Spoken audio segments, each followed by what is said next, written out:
Alright, so today we'll be talking about arithmetic sequences. First off, let's get some definitions out of the way. The arithmetic mean is of a set of data is found by taking the sum of the data and then dividing the sum by the total number of values in a set. So if you're looking for the arithmetic mean between two numbers, you just need to add up those two numbers. So if you're looking for the difference between the arithmetic mean between 1 and 9, so you would go 1 plus 9. Okay, and then you would actually just divide that by 2. And what the arithmetic mean is, it's almost like it's the middle number between the two. Well, what am I saying? It is the middle number between the two.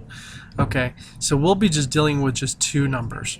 And this actually comes in very helpful when you're trying to fill out some certain parts. So we'll look at some example problems and then see how the arithmetic mean helps us to get out of them.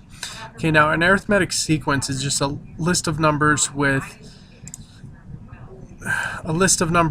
a arithmetic pattern, an adding or subtracting number. A list, an ordered list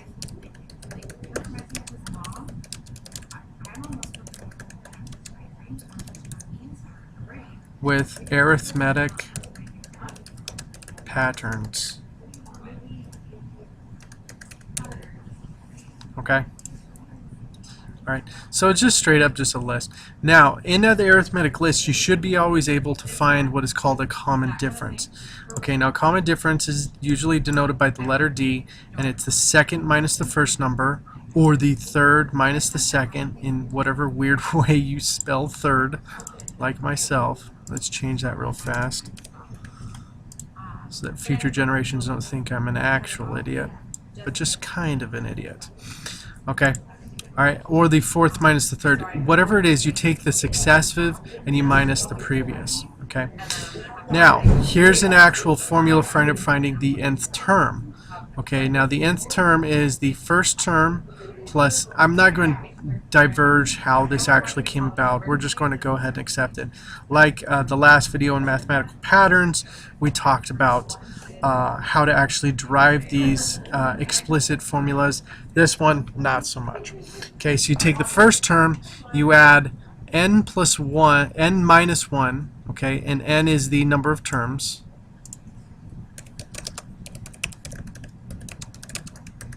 Okay. Alright, times the common difference. Okay, so for example, if you're given a sequence 1, 3, 5, 7, 9, ... Okay, what if I wanted to find the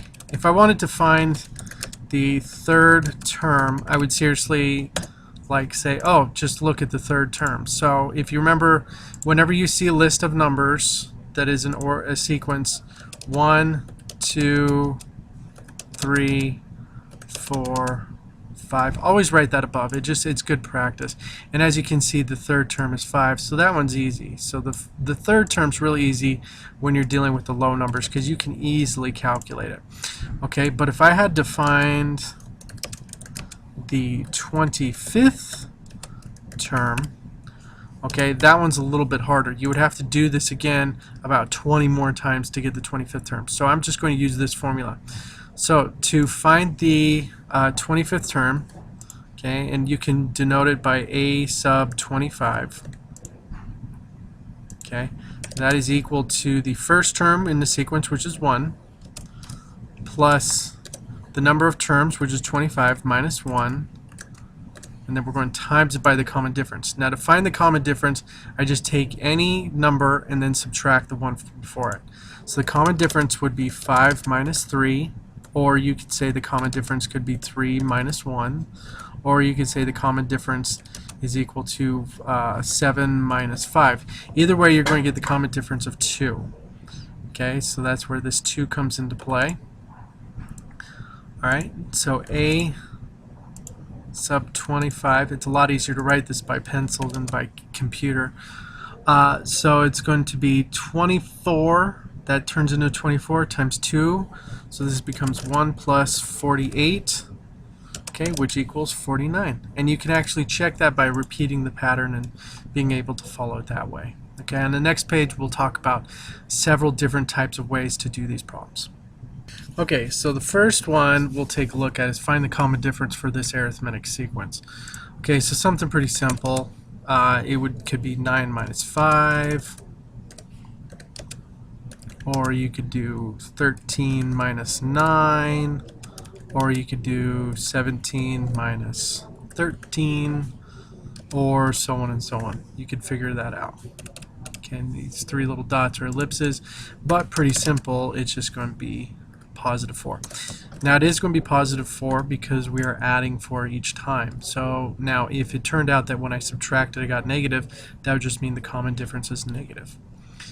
Okay, so find the common difference for the arithmetic sequence whose formula is a sub n equals 6n plus 3. So for this one, I highly recommend plug in each number to figure out it and then to be able to see it and just work with it. Okay, so we would plug 1 in here. 1 times 6 is 6 plus 3. So that would be the term in the sequence. Okay, then we plug in 2. 2 times 6 is 12. So that would be 15. Then we plug in 3. That would be 18 plus that is 21. Okay, 4 times 6 is 25. So that would be, 24 plus 3. So that would be 27. 5 times 6 is 30, plus 3 is 33. So this one would also be 39. Now as you can see, this pattern is going to go on forever, but I can use the common difference formula to subtract to figure it out. So I'm going to use the first two differences. And if you notice, it's pretty common with all of them. Another thing I wanted to mention with common differences, if you don't test it on more than just the first two, you might run into trouble of a geometric sequence and screw it up. So whenever you're doing arithmetic, check it with at least the first 3 or 4 numbers. Okay, so it'd be 15 minus 9, or 21 minus 15, or 27 minus 21, ... Okay, and as you can see, that's just going to turn into positive 6. Okay, now also, when you're looking at the formula, the general formula of a sequence, usually the number being multiplied by n is the common difference. So that's kind of a little helpful hint for some of you guys out there, okay? Alright, now this one, I've given you a list of numbers, and we have to find the terms in the sequence. So this one's going to be different, okay? We're not going to be finding the nth term because we already know it, it's 55. So this is the nth term, okay? This is the first term. So that's pretty simple. And if you look back at your formulas, okay, we don't know this, what n is. Okay, so if we write out everything, that should be 55 equals 7 plus n minus 1 times the common difference, which should be 3. Okay, and if you check it out, d equals 10 minus 7. Yeah, that works out. Okay, so we start working with this. So this is 55 equals 7 plus, you can distribute the 3 if you want, 3n minus 3. Oops, I accidentally put an x. Okay, the 7 and then minus 3 become 4. And then I minus that for both sides, so 51 equals 3n. Then I divide both sides by 3. Let me just double check, because I'm pretty sure that's 17, but I want to make sure. There we go. So n would equal 17. Okay, so there's actually 17 terms between 7 and 55 that have a plus 3 pattern, a plus 3 arithmetic pattern. Okay. All right, now, if you notice, we solved for d here. We found d when we're looking at the general formula. We found n instead of the usual last term. Now, what's the first term? Okay. All right, whose 21st term is 340, and the common difference is negative 22. So I plug in 340 in the beginning. I don't know the first term, so this is a sub 1. Okay, plus the common difference is, or the number of terms is 21 minus 1 times negative 22. Okay, and so we write it out. 340 equals the first plus, that's 20 times negative 22. That's negative 440. Okay, so I add 440 both sides, and I should get 780 equals a sub 1. And once again, you can use either the first term or you can write a sub 1 as your number. Totally up to you how to do this. Now, finding the missing terms of this sequence. Okay, now if you notice, we've got 7 beginning, we've got 23 an end. We don't know the common difference, but we do know the number of terms. See, if you notice, I have the first, second, third, fourth, fifth. So we know the number of terms. So we can actually plug this in the formula. 23 equals 7 plus, we don't know what n is, so this is going to be n minus 1. And we don't, well, no, we do know what n is. It is 5 minus 1, and then times by d. Okay, so this is going to turn into 23 equals 7 plus 4d. Okay, I add,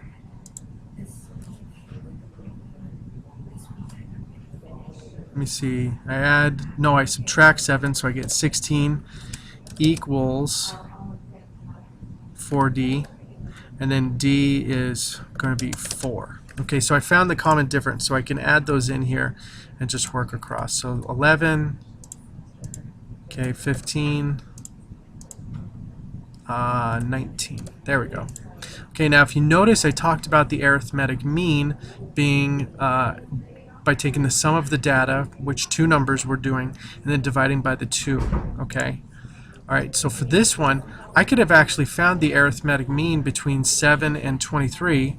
So that's 7 plus 23, and then I divide that by 2. As you can see, look what number that turns out to be. That actually turns out to be 15. Okay, and then you could find that number. Now here's the cool thing. Once you have this, you could find the arithmetic mean between 7 and 15. The arithmetic mean, 7 plus 15 is 22, divided by 2 is 11. And the arithmetic mean between 15 and 23 is 38 divided by 2, which is 19. So you could actually have just used the arithmetic mean to fill in these terms. Now, does arithmetic mean only work when you have an odd number of missing terms? Yes. If you have an even number, it's not a good method to do. Okay. And finally, just good old plain old, the 25th term. Okay. So if I wanted to find the 25th term of this, first I would find the common difference. And the common difference would be negative 4 minus negative 7 was actually equal to positive 3, surprisingly. Okay, so that equals negative 7 plus 25 minus 1 times 3.